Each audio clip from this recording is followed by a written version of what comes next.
In the previous lecture, we discussed solution, solute, solvent, three types of solutions: unsaturated solutions, saturated solutions, supersaturated solutions, various concentration terms, mole fraction, percentage composition, percent weight by weight, percent weight by volume, percent volume by volume, molality, molarity, parts per million, normality and formality.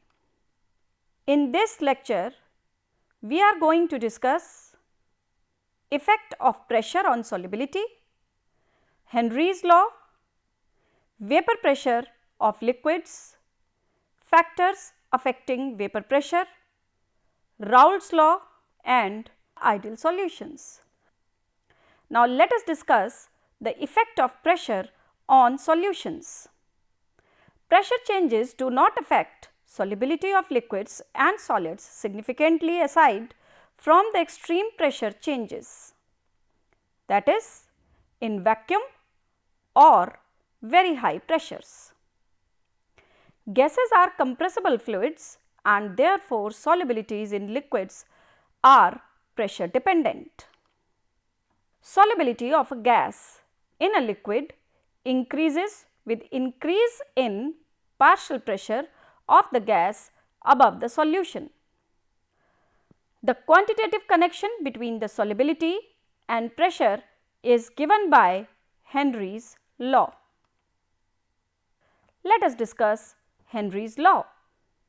According to this law, the mass of a gas dissolved in a given volume of a liquid at constant temperature is proportional to the pressure of the gas.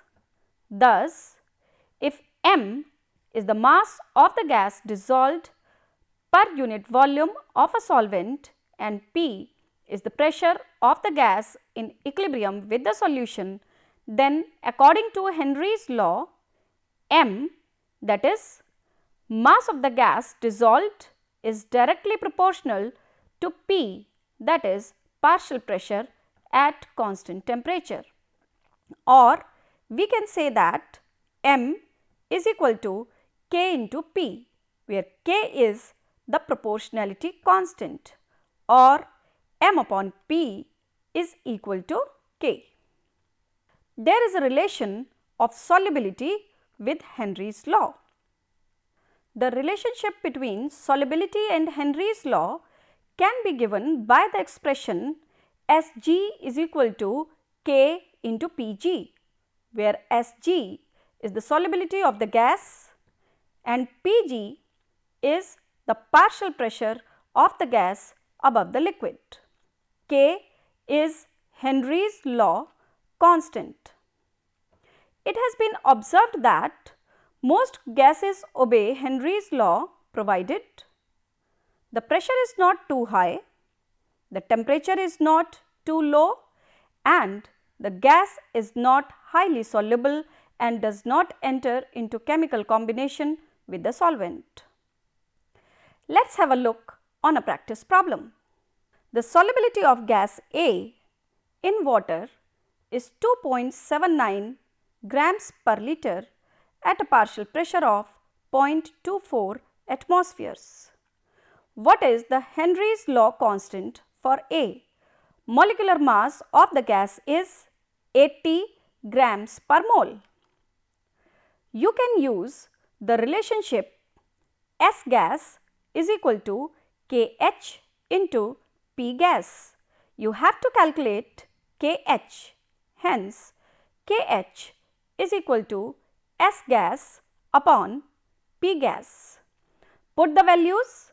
You have given the mass of the gas, convert it into its number of moles by dividing the mass by its molecular mass. Put the values in the equation and you will get the value of Henry's law constant is equal to 0.145 moles per liter per atmosphere. There is another practice problem. The partial pressure of carbon dioxide gas in a bottle of soft drink is 4 atmospheres at 25 degrees Celsius. What is the solubility of carbon dioxide? Henry's law constant for carbon dioxide dissolved in water is 3.3 into 10 to the power minus 2 moles per liter per atmosphere. Now, you know that solubility is equal to Kh into partial pressure of carbon dioxide.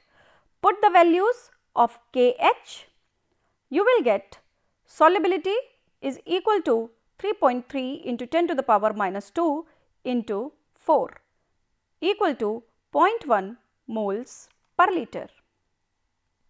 Henry's law can also be presented as P is equal to Kh into x. P is the partial pressure of the gas, Kh is Henry's law constant and x is the mole fraction of the dissolved gas. If we plot a graph between P partial pressure of the gas and the mole fraction of the dissolved gas, we will get a straight line passing through the origin. Different gases have different Kh values, that is Henry's law constants, at the same temperature. This suggests that Kh is a function of the nature of the gas. It is obvious from Henry's law equation that higher the value of Kh at a given pressure, the lower is the solubility of the gas in the liquid. There are different values of Henry's law constant for some selected gases in water. It can be seen from this table that Kh values for both nitrogen and oxygen increase with increase in the temperature, indicating that the solubility of gases increases with decrease of temperature. It is due to this reason that aquatic species are more comfortable in cold waters rather than in warm waters. There are several applications of Henry's law. First is to increase the solubility of carbon dioxide in soft drinks and soda water. The bottle is sealed under high pressure. In case of scuba divers, high pressure leads to high solubility of gases. When scuba divers come towards the surface, the dissolved gases are released and bubbles of nitrogen are formed in the capillaries. This blocks capillaries and creates a medical condition known as bends, which are painful and dangerous to life. To avoid bends, as well as the toxic effects of high concentrations of nitrogen in the blood, the tanks used by scuba divers are filled with air diluted with helium. It contains 11.7% helium, 56.2% nitrogen and 32.1% oxygen. There is another application of Henry's law. At high altitudes, the partial pressure of oxygen is less than at the ground level. Hence, the concentration of the oxygen in blood is decreased. This leads to a medical condition known as anoxia. In this case, the ability to think properly is decreased. Now, we are going to discuss the effect of temperature on solubility of the gases. Solubility of gases in liquids decreases with rise in temperature. When dissolved, the gas molecules are present in liquid phase and the process of dissolution can be considered similar to condensation and heat is evolved in this process. We know that the dissolution process involves dynamic equilibrium and thus must follow Le Chatelier's principle.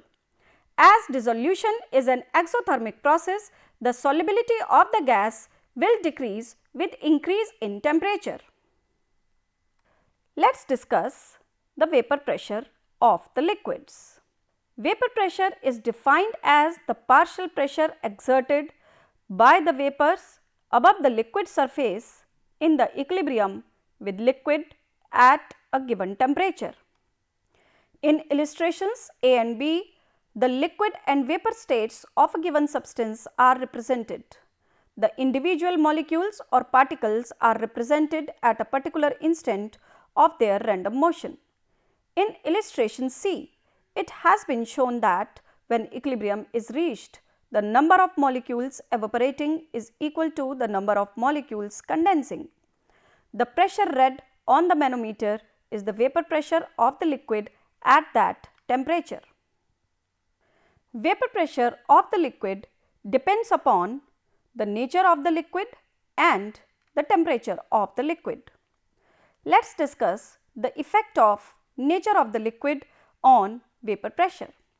Liquids that have weak intermolecular forces are more volatile and have a higher vapor pressure. For example, vapor pressure of ethyl alcohol is greater than that of water. The vapor pressure increases with increase in temperature. This is because with an increase in temperature, rate of evaporation also increases. Let us relate vapor pressure with Raoult's law.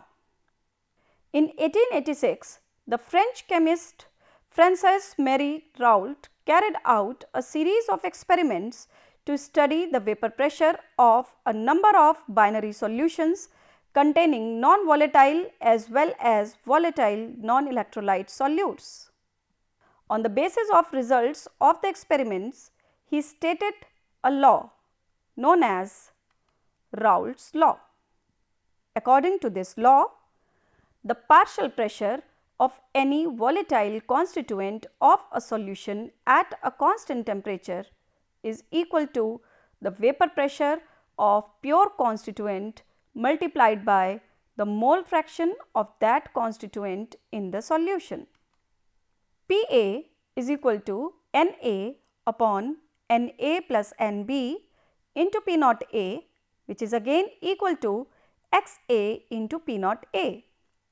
Here P naught A is the vapor pressure of pure liquid A and Pa is the partial pressure of the liquid A in the solution. Similarly, Pb is equal to Nb upon Na plus Nb into P naught B, which is again equal to Xb into P naught B. Here P naught B is the vapor pressure of pure liquid B and Pb is the partial pressure of B in the solution. If the total pressure is P, then P is equal to Pa plus Pb, means total vapor pressure of the solution will be equal to partial vapor pressure of liquid A plus partial vapor pressure of liquid B. Hence, P is also equal to Xa P naught A plus Xb P naught B. These equations can be represented graphically.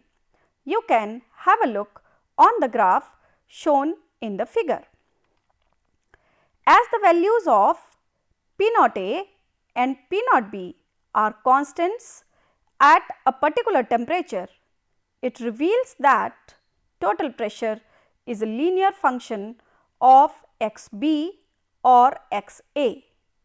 That is, the plot of P versus Xa or P versus Xb should be a straight line. The variation of P with mole fraction is given by the solid line in the graph.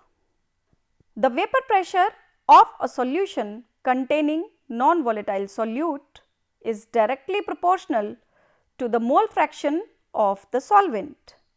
That is because there is no contribution towards the vapor pressure of the solution from non-volatile component, means Pb is equal to 0. The solutions which obey Raoult's law are called ideal solutions. For such solutions, the vapor pressure of the solution always lie between the vapor pressure of the pure components. There is a relationship between Dalton's law and Raoult's law. The composition of the vapor in equilibrium with the solution can be calculated applying Dalton's law of partial pressures. Let the mole fractions of vapors A and B are Ya and Yb respectively. Let Pa and Pb be the partial pressures of vapors A and B respectively, and total pressure is P. Now, Pa will be equal to Ya into P, that is, partial vapor pressure of A will be equal to mole fraction of vapors of A into total vapor pressure P. Similarly, Pb is equal to Yb into P, that is, partial vapor pressure of B will be equal to mole fraction of B in vapor state into total pressure of the solution. Pa is equal to Xa into P naught A and Pb is equal to Xb into P naught B. These equations third and fourth are given by Raoult's law. Equating equation number 1 and equation number 3, we will get Ya into P is equal to Xa into Pa naught, or Ya is equal to Xa Pa naught upon P, or Pa upon P. That is, the mole fraction in vapor phase of liquid A is equal to partial vapor pressure of A upon total pressure. By equating equation 3 and 4, we get Yb equal to Xb P naught B upon P equal to Pb upon P. That is, mole fraction of liquid B in vapor phase equal to vapor pressure of B upon total vapor pressure. Thus, in case of ideal solution, the vapor phase is richer with more volatile component, that is, the one having relatively greater vapor pressure. Let us take an example. The vapor pressure of ethanol and methanol are 44.5 millimeters and 88.7 millimeters of mercury respectively. An ideal solution is formed at the same temperature by mixing 60 grams of ethanol with 40 grams of methanol. Calculate the total vapor pressure for solution and the mole fraction of methanol in the vapor. Now, number of moles of ethyl alcohol will be equal to its weight divided by its molecular weight. Molecular weight of ethyl alcohol is 46. Hence, number of moles of ethyl alcohol will be equal to 60 divided by 46 equal to 1.304.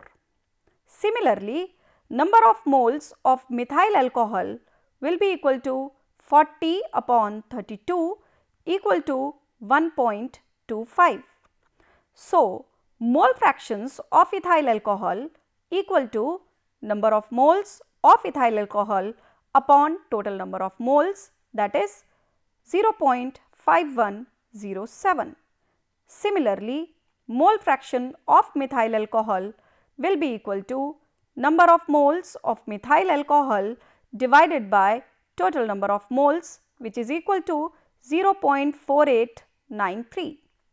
Hence, partial pressure of ethyl alcohol is equal to mole fraction of ethyl alcohol into vapor pressure of pure ethyl alcohol, which is equal to 0.5107 into 44.5 equal to 22.73 millimeters of mercury. Similarly, partial pressure of methyl alcohol will be equal to mole fraction of methyl alcohol into partial pressure of pure methyl alcohol, which is equal to 0.4893 into 88.7 equal to 43.73 millimeters of mercury. Total vapor pressure of solution will be equal to partial pressure of ethyl alcohol and partial pressure of methyl alcohol, which is equal to 22.73 plus 43.40 equal to 66.13 millimeters of mercury. Mole fraction of methyl alcohol in vapor is equal to partial pressure of methyl alcohol upon total vapor pressure. Partial pressure of methyl alcohol is 43.40 and total vapor pressure is 66.13. Hence, mole fraction of methyl alcohol in vapor phase is equal to 0.6563 millimeters of mercury.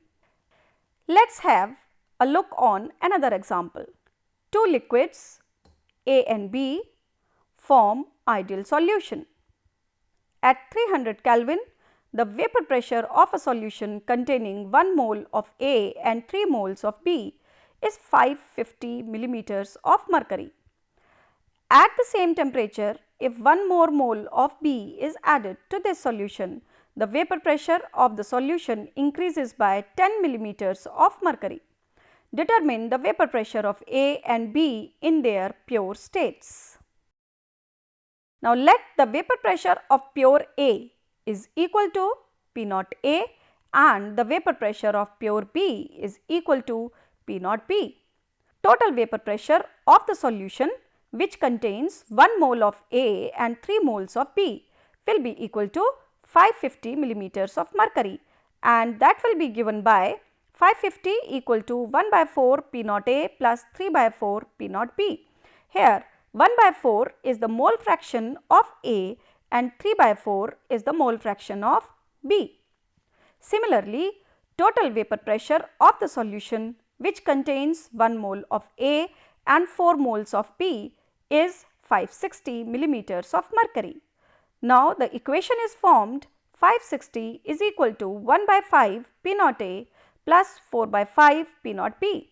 Here 1 by 5 is the mole fraction of A and 4 by 5 is the mole fraction of B. Solving equations 1 and 2, P naught B is equal to 600 millimeters of mercury, which is the vapor pressure of pure B, and P naught A is equal to 400 millimeters of mercury, which is the vapor pressure of pure A. There is another example for practice. An aqueous solution containing 28% by mass of a liquid A. Molecular mass of this substance is 140. This solution has a vapor pressure of 160 millimeters at 37 degrees Celsius. Find the vapor pressure of the pure liquid A.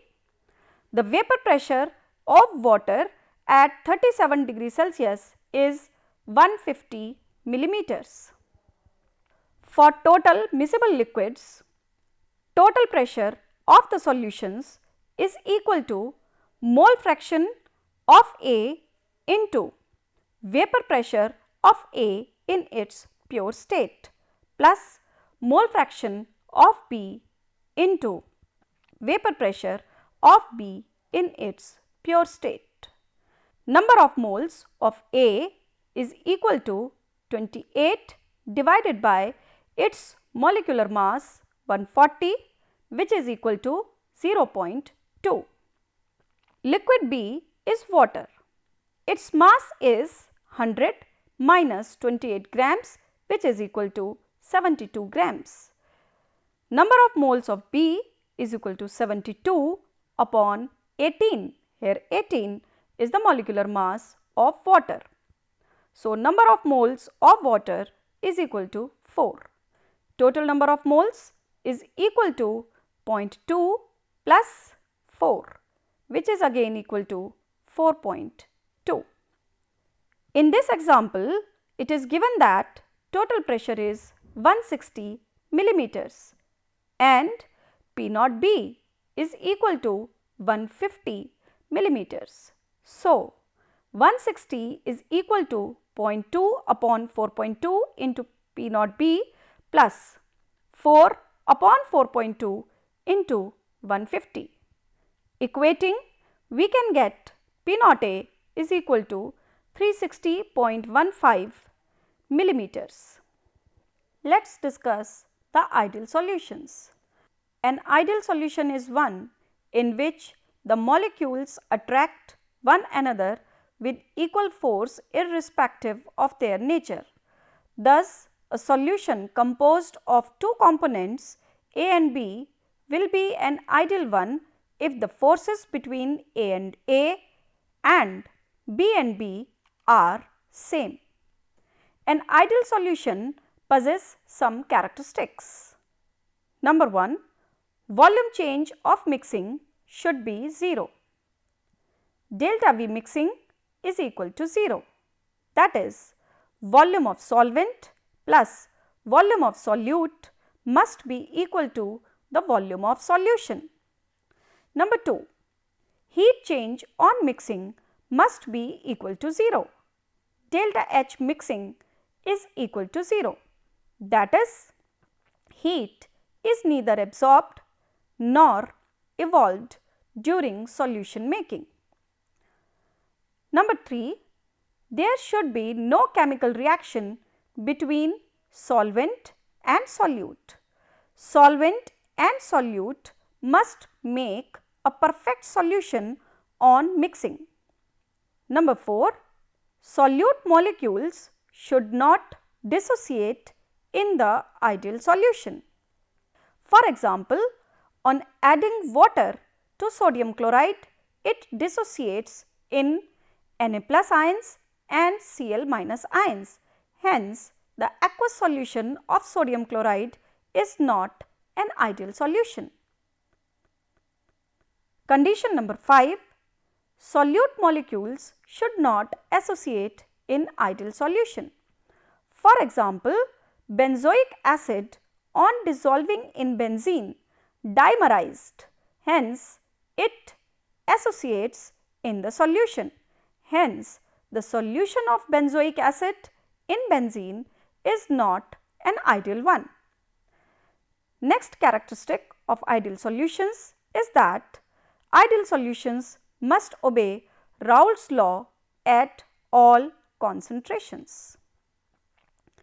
There are some binary mixtures which show the properties of ideal solutions: benzene and toluene, carbon tetrachloride and silicon tetrachloride, normal hexane and normal heptane. Now, let us revise. We have discussed the effect of pressure on solubility. The solubility of a gas in a liquid increases with the increase in partial pressure of the gas above the liquid. Henry's law. According to this law, the mass of a gas dissolved in a given volume of a liquid at constant temperature is proportional to the pressure of the gas. Next, we discussed vapor pressure of liquids and factors affecting vapor pressure. These factors are nature of the liquid and temperature of the liquid. We have defined the Raoult's law. We also discussed the ideal solutions. These are the solutions which obey the Raoult's law at all concentrations. Thank you.